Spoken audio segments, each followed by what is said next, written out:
자기 운동회 하니까 아멘 한 번씩 더 하십시오. 자, 옆 사람 손을 한번 꼭 잡고 얼굴을 이렇게 쳐다보십시오. 올해는 복 있는 사람이 되십시오. 감사합니다. 사랑합니다. 축복합니다. 은혜 받을 줄 믿습니다. 오늘 우리 함께 은혜 받고자 하는 말씀의 제목이 예수님 세례의 상징과 표적이란 제목으로 함께 은혜를 나누겠습니다. 오늘이 예수님 수세주일이에요. 새해 두 번째 주일은 예수님 수세주일로 정한 의미가 참 깊기 때문에 그래요. 우리가 신앙생활 하다 보면 참 감격스러운 상황을 경험하고 맞이할 때가 있죠. 물론 준비된 마음으로 예배자로 서면 늘 감격스럽기도 하겠지만 특별히 너무 감격스러워서 몸이 주체하지 못하고 눈물을 펑펑 쏟기도 하고 두 주먹 불끈 치기도 하고 그런 상황들이 있어요. 설교를 들을 때 또는 찬송을 할 때, 기도를 드릴 때, 이런 어떤 특별한 상황이 될 때 이런 경험들을 하게 된 자들이 참으로 많지요. 여러분들은 어떤 때에 감격스러운 상황을 맞이한 적이 있으셨습니까? 제 같은 경우는 세례받을 때 그랬어요. 제가 예배당 집 아이로 자랐거든요. 우리 집이 예배당 자체였어요. 그래서 동네 가면 저 예배당 집 아이 간다. 우리 집에 교회가 있었기 때문에 그래요. 그렇다고 해서 우리 아버지가 목사님 아니셨어요. 그런데도 예배당이 저희 집에 있었어요. 그래서 여름 성경학교가 되면 수요 예배 때는 늘 우리 집에서 한 40-50명들이 모여서 예배를 드렸던 기억이 지금도 있어요. 그러면 예천교회에서 전도사님을 파송해서 너무 거리가 머니까 수요 예배는 늘 저희 집에서 드렸던 기억이 지금도 있어요. 그런데 제가 3대째 기독 집안인데 유아 세례를 안 받았어요. 우리 엄마 아버지가 문맹자라서 그랬는지 모르지만 그렇게 세월이 흘러서 세례 받을 나이가 돼서 세례를 받았는데 세례 때 목사님이 물을 한 큼 치고 머리에 탁 세례하는데 그때 그 감격은 주체할 수가 없었어요. 잊혀지지를 않아요. 머리에는 뜨거움과 가슴에는 지릿한 먹어가, 그리고 말 못할 제시즘의 평안이 찾아오는 것은 너무나 감격스러워서 잊혀지지를 않아요. 그래서 제가 세례를 베풀 때마다, 세례 교육을 할 때마다 틀림없이 하나님께서 성령으로 임하셔서 놀라운 주의 음성이 들릴 것이다, 그렇게 말하고 세례를 베풀어요. 오늘 수세주일에 예수님의 세례의 상징과 표적이, 사인이 무엇인지를 알고 나는 정말 제4함의 세례뿐만 아니라 성령의 강력한 임재의 세례의 경험이 있고 감동이 있는가를 다시 한번 깨달아 봐야 돼요. 예수님께서 이 땅에 오신 목적이 무엇인지 아십니까? 주님은 이 땅에 오신 목적이 우리에게 안식 주시기 위해, 평안 주시기 위해 이 땅에 오셨어요. 이 안식이라는 히브리 말이 샤바트라는 단어를 썼는데 두 단어 합성이에요. 슈브와 타부라는 단어인데, 이 슈브는 돌이키다, 돌아서다. 타부는 언약, 이 언약은 두말할 것도 없이 십자가예요. 예수께서 하나님이시면서 불구하고 하늘 영광 보좌를 비워두시고 이 땅에 오신 것은 우리에게 깨어진 안식을 회복시키시기 위해 안식일의 주인으로 이 땅에 오셨기 때문에 그래요. 그래서 이 안식은 우리에게 얼마나 중요하고 중요한지 몰라요. 예수님, 하나님께서 천지를 창조하시지요. 6일 동안 창조하셨어요. 사람도 여섯째 날에 다 만드셨어요. 하나님의 형상대로. 그리고 일회째 되던 날, 이 날을 주님은 정하시고 안식일이라 정하시고 이 날을 복되다 말씀하세요. 창세기 2장 1절에서 3절 말씀이 이런 본문이 기록되어져 있는데 한 목소리를 합독해 보겠습니다. 시작. 천지와 만물이 다 이루어지니라. 하나님이 그가 하시던 일을 일곱째 날에 마치시니 그가 하시던 모든 일을 그치고 일곱째 날에 안식하시니라. 하나님이 그 일곱째 날을 복되게 하사 거룩하게 하셨으니 이는 하나님이 그 창조하시며 만드시던 모든 일을 마치시고 그날에 안식하셨음이니라. 아멘. 3절을 띄워두세요. 하나님께서 천지 창조를 마치시고 7일째 되던 날을 안식일로 제정하고 그 안식일을 복되게 하셨다. 할렐루야.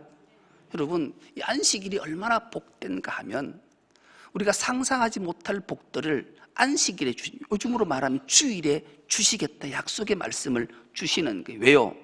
안식일의 주인이 예수님이시기 때문에 그런 거예요. 그분이 예수님이 땅에 오신 것도 우리에게 참 안식을 주시기 위해 오셨기 때문에 그래요. 여러분 혹시 안식이 있으십니까? 세례를 받으시고 안식이 낙이 없다면, 참 쉼과 평안이 없다면 다시 한번 찬찬히 자기 자신을 내면을 들여다봐야 돼요. 우리가 세례를 받는 이유는 거듭남이 있잖아요. 내가 죄에 대해 죽고 의에 대해 삶이라. 안식이 깨진 이유는 죄가 인간에 들어와서 안식이 깨어진 거예요. 참 평안이 없는 거예요. 왜요?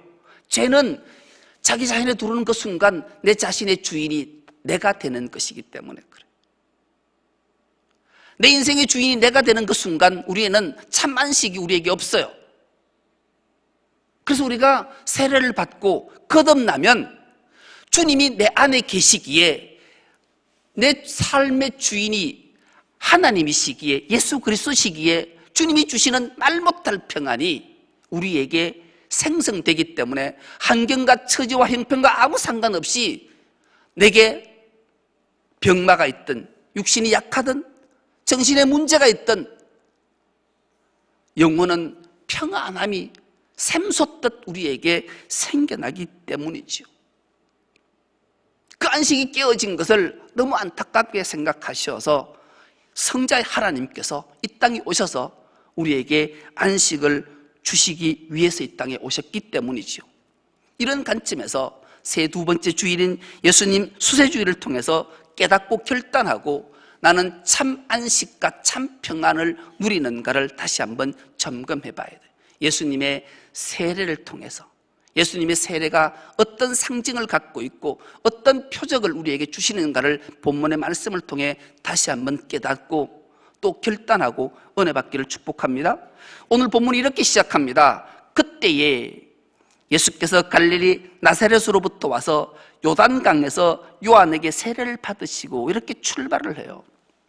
주목해 볼 단어가 요단강에서라는 단어예요.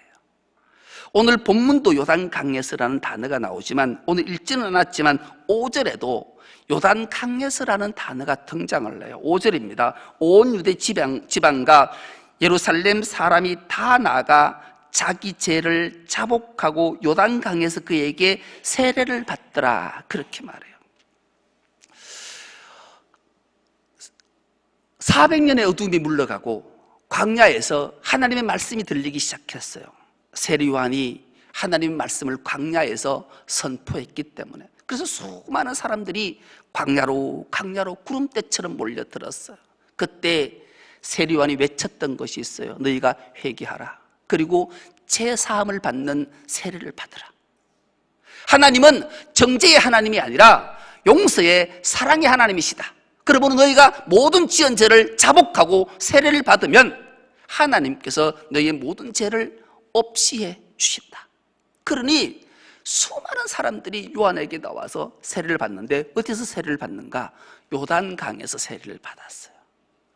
근데 원문은 오늘 본문과 조금 달라요. 5절의 요단강에서라는 단어는 원문에 의하면 요단강 안에서라는 단어예요. 그리고 오늘 본문 예수님이 받은 세례는 요단강 속에서라는 단어예요. 정확하게 풀면 그래요. 여러분, 안과 속의 차이를 아십니까? 우리는 흔히 겉과 속, 안과 밖 이렇게 표현을 해요.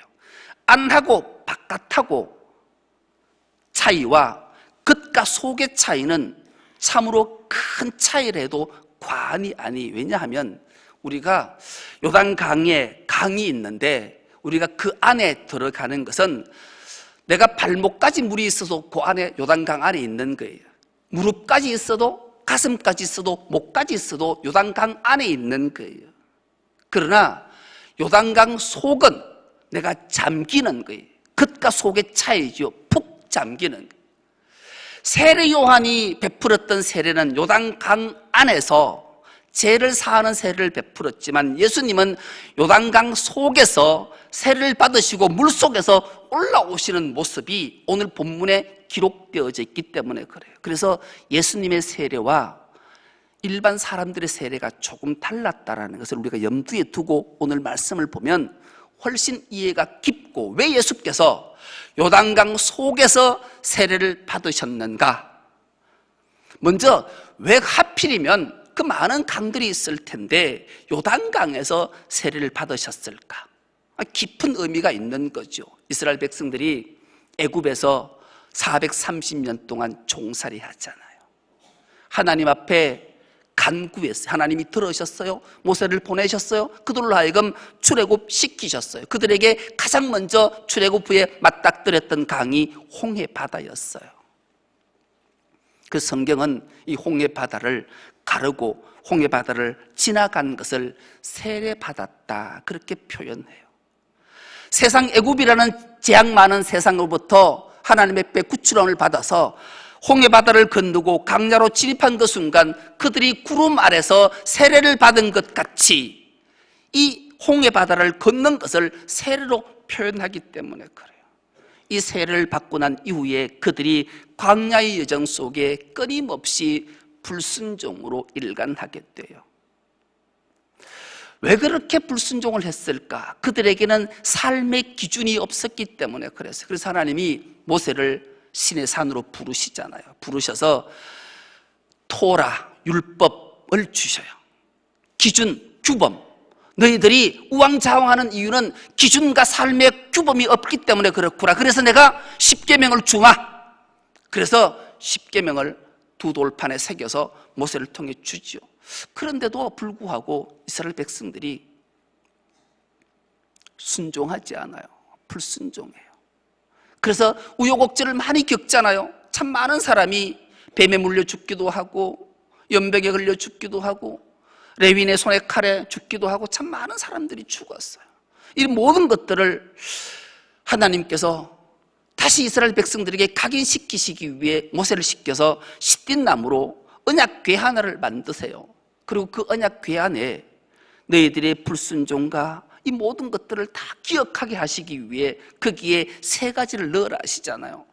십계명이 새겨져 두 돌판을 넣게 하고 40년 동안 끊임없이 아침마다 내렸던 만나를 담은 항아리를 넣게 하고 아론의 쌍난 지팡이에 넣게 했던 그 언약궤, 이제 제사장들은 그 언약궤를 메고 행진을 거듭해요. 그리고 드디어 하나님께서 약속하셨던 가나안을 목전에 두고 그 앞에 가로막힌 요단강 앞에 서게 돼요. 그때 홍해를 건널 때만 파연하게 다르게 요단강을 건널 때는 제사장들이 언약궤를 맨 채로 언약궤를 메고 그 요단강을 들어감으로 인해서 요단강 속을 지나감으로 인해서 가나안 땅에 들어가게 되는,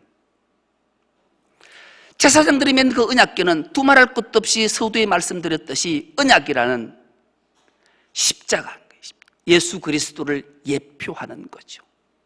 그래서 예수님께서 요단강 속에서 세례를 받으시고 올라오신 이유가 여기에 있는 거예요. 세상의 모든 죄를 다 도말시키시고 사하시기 위해 죄 없으신 하나님이 친히 죄인의 몸을 입고 이 땅에 오셔서 요단강 속에서 세례를 받으시고 올라오신 사건이에요. 그러면 이 출발이 얼마나 기막힌 일들이 있었는가? 그 요단강 속에서 세례를 받으시고 10절입니다. 곧 물에서 올라오실새 하늘이 갈라졌다. 여러분, 하늘이 갈라지는 놀라운 역사가 생겨나게 된 거예요. 여러분, 하늘이 갈라지는 것, 우리가 세례를 받을 때마다 늘 기억해야 되는 거 있다고 그랬잖아요. 세례를 받을 때 놀라운 역사, 이 갈라짐, 하나님의 통치가, 하나님의 나라가 임하는 놀라운 역사가 우리의 삶 속에 생겨날 거다. 여러분, 요단강을 건너면 우리가 천국으로 들어가는 것이 아니라 가나안으로 들어가는 거예요. 여러분, 가나안은 천국이 아니에요. 아니, 천국이에요. 그런데 죽어서 가는 천국이 아니에요. 천국은, 하나님의 나라는 하나님의 통치를 받는 것이기 때문에 그래요. 우리가 세례를 받았고 거듭나는 삶을 살았다면 마땅히 천국, 하나님의 나라의 통치, 하나님의 통치를 받아야 돼요. 그들이 요단강을 건너서 가나안으로 딱 진입하자마자 가장 맞닥뜨렸던 것은 그 원주민 7 부족을 만나게 되는 거예요. 아낙 자손을 만나고요, 모리아산에 있던 여부스 족속을 만나서 다윗 때까지 점령하지 못하는 끊임없이 전쟁인 거예요. 여러분, 우리가 세례를 받고 거듭남에 중생의 큰 감격과 은혜와 기쁨을 누렸지만 교회 생활을 시작하면서 맞닥뜨리는 일들이 얼마나 많은지 몰라. 그럴 때마다 우리는 어떻게 살아야 되는가? 만날 때마다 예수 그리스도의 사랑으로 만나야 돼요. 더 나아가 신앙으로 하나님 앞에 진실된 마음으로 예배해야 돼요. 그 길이 십자가의 길임을 기억해야 돼요. 하나님의 통치를 받아야 되는 거예요. 이것이 바로 가나안에 진입해서 행해야 될 일이기 때문에 그래요. 예수님이 요단강 속에서 세례를 받으시고 올라오신 그 순간 하늘이 갈라지고 우리에게 임한 것은 하나님의 통치 속에 우리가 어떤 결단을 하고 살아야 될 것인가를 우리에게 말씀하시는 거죠. 우리가 신앙생활하면서 세례받은 자로, 거듭난 자로 늘 이 말씀과 이 생각을 기억하면서 신앙생활을 했으면 좋겠어요. 하나님 나라가 내게 임했다. 그러므로 나는 하나님의 통치를 받는 자다. 하나님이 나에게 임하셔서 나를 부르셔서 나를 하나님의 나라의 백성으로 삼으셨고 하나님의 아들, 딸로 삼으셨기에 나는 마땅히 하나님의 통치를 받는 자의 삶을 살아야 되겠다. 그런 결단이 세례받은 자, 거듭난 자, 중생한 자가 반드시 결단해야 돼요. 왜요? 하나님이 나를 찾아오신 사건이기 때문에 그래요. 우리는 야곱이라는 인물을 기억하잖아요. 그 야곱이 하나님의 복을 가로채려고 형을 속이고 아버지를 속여서 결국 복은 받았지만 살 수 없어서 도망자가 되잖아요. 그래서 하란에 있는 외삼촌 라반의 집을 향해 고향 땅을 떠났어요. 그 먼 길을 가다가 루스라는 곳을 딱 도착했는데, 루스라는 말은 절망의 땅이, 정확하게 원어적 해석을 하면 길을 잃다, 그런 뜻이에요. 야곱이 외삼촌 집 라반의 집을 향해 가다가 루스라는 곳에 가서 길을 잃어버린 거예요. 여러분, 길을 잃으면 사람은 절망이 찾아와요. 어디로 가야 되지? 이 광야에서 길을 잃었다는 것은 얼마나 절망했을까. 그렇게 하다 자포자기하고 돌 하나를 베개 삼아 잠을 자게 돼요. 그때 기막힌 일이 일어나잖아요. 창세기 28장 12절 13절입니다. 한 목소리 합독해 보겠습니다. 시작. 꿈에 본 적 사닥다리가 땅 위에 서 있는데 그 꼭대기가 하늘에 닿았고, 또 본 적 하나님의 사자들이 그 위에서 오르락 내리락하고, 또 본 적 여호와께서 그 위에 서서 이르시되 나는 여호와니 너의 조부 아브라함의 하나님이요 이삭의 하나님이라. 내가 누워있는 땅을 내가 너와 내 자손에게 주리니. 아멘. 13절은 띄워두세요. 우리는 흔히 우리는 하나님 앞에 예배드리러 간다. 그런데 그건 사실 잘못된 용어예요. 우리가 하나님 앞에 갈 수 있는 존재가 아니에요. 하나님 우리를 부르셔야 올 수 있는 존재예요. 내가 하나님을 찾고 싶다고 찾아지는 게 아니, 하나님이 나를 찾아오셔야 만날 수 있는 게 우리 기독교이기 때문에. 내가 구원받고 싶다고 구원받는 게 아니, 하나님이 나를 구원시켜 주셔야 구원받는 거예요. 예배도 마찬가지. 여러분들이 오늘 내가 하나님 앞에 예배 드려야지. 그래서 이 예배자로 온 게 아니라니까요. 하나님이 우리를 예배자로 불러주셔서 우리가 순종해서 이 예배자리에 있는 줄 믿습니다. 그렇게 하나님이 찾아오시는 사건이라고요. 절망의 땅에서, 광야에서 길을 잃어버렸던 야곱이 절망과 초조와 좌절 속에 눈물로 지쳐있다가 돌을 베기하고 잠이 들었는데 그 꿈에 하나님이 오신 거예요. 찾아오신 사건이. 그래서 내가 네 조부 아브라함의 하나님이고 네 아비 이삭의 하나님이라. 그리고 내가 누워있는 이 땅을 내가 네 후손에게 주겠다. 이 약속의 말씀을 주시자 이 야곱이 얼마나 감격했겠어요. 화들짝 놀라서 꿈에서 깨어나 하나님이 자기 찾아오신 것에 감격해서 자기가 베고 누웠던 돌에 기름을 붓고, 이곳이 바로 루스가 아니라 광야에서 길을 잃고 절망의 땅이 아니라 하나님이 임재하시는 곳이라 해서 벳엘이라 이름을 바꿔서 하나님의 집이 탄생하게 된 거예요. 오늘 또 우리를 찾아오신 그 하나님을 만나는 감격으로 우리의 마음이 베델이 되는 은혜가 있길 축복합니다. 그렇게 놀라운 은혜가 우리에게 임한 거죠. 그러므로 우리는 하나님 앞에 예배할 때 영과 진리로 예배해야 돼요. 진심으로 진실로 참마음으로 예배해야 돼요. 그 참마음은, 진심은 열심이라 그랬잖아요.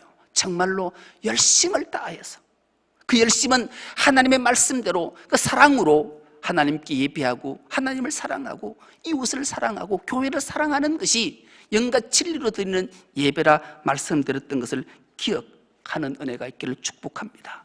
그렇게 하나님이 요단강 속에서, 예수께서 요단강 속에서 세례를 받고 올라오실 때 하늘이 갈라져서 하나님 나라가 그에게 임할 때 어떻게 임하는가?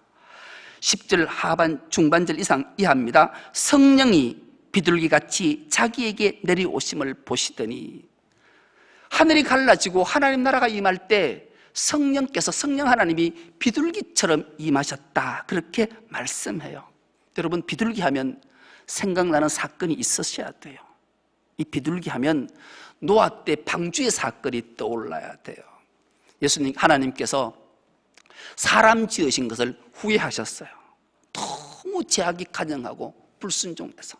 그래서 결국 심판하기로 작정하시고 노아에게 방주 짓기를 명하시고 노아의 8 식구 외에는 모두가 물로 심판을 받게 됐잖아요. 40주야 하늘에서 빗물이 쏟아졌어요. 그래서 모든 땅이, 지구가 물에 다 잠겨고 노아의 8 식구 외에는 모두가 다 생명을 잃었어요. 그리고 그 물은 120일 동안 창일에 있었던 거예요. 그렇게 120일이 흘러서 이 방주가 아라랏산에 턱 멈췄어요. 그때 노아가 한 일은 창문을 열고 가장 먼저 까마귀를 내보냈잖아요. 내보낸 까마귀가 돌아오지 않는 거예요. 까마귀가 먹는 주식이 뭔지 혹시 아십니까? 예, 시체를 쪼아먹는 거예요. 돌아오지 않는 거예요. 그런데 두 번째 비둘기를 내보내잖아요. 비둘기는 돌아왔을까요? 안 돌아왔을까요? 돌아왔어요. 돌아올 때 그냥 빈손으로 왔을까요? 아니에요. 감람나무 새 잎사귀를 물고 온 거예요. 하늘이 갈라지고 성령이 비둘기같이 임했다라는 것은 새 시대가 도래했음을 우리에게 말씀하시는 거예요. 이제 하나님의 심판이 끝나고 새 시대가, 새 땅을 알렸던 그 조루 비둘기를 우리에게 깨닫게 하시기 위해 예수님께서 요단강 속에서 세를 받고 물 속에서 나오실 때, 올라오실 때 하늘이 갈라지고 성령이 비둘기같이 그렇게 임하셨던 거죠. 이제 하나님의 심판이 다 끝나고 새 시대가 열린 것을 말씀하시고, 이제 예수 그리스도를 통해서 새 시대가 열릴 것을 모든 백성들에게 선언하신 거죠. 여러분, 오늘 예배하는 우리에게도 성령이 충만히 임하셔서 새로운 삶이 시작되는 은혜가 있기를 축복합니다. 여러분, 이럴 때, 이 열릴 때 수많은 사람들이 광야로 나와서 세례요한 앞에 세례를 받으러 나왔잖아요.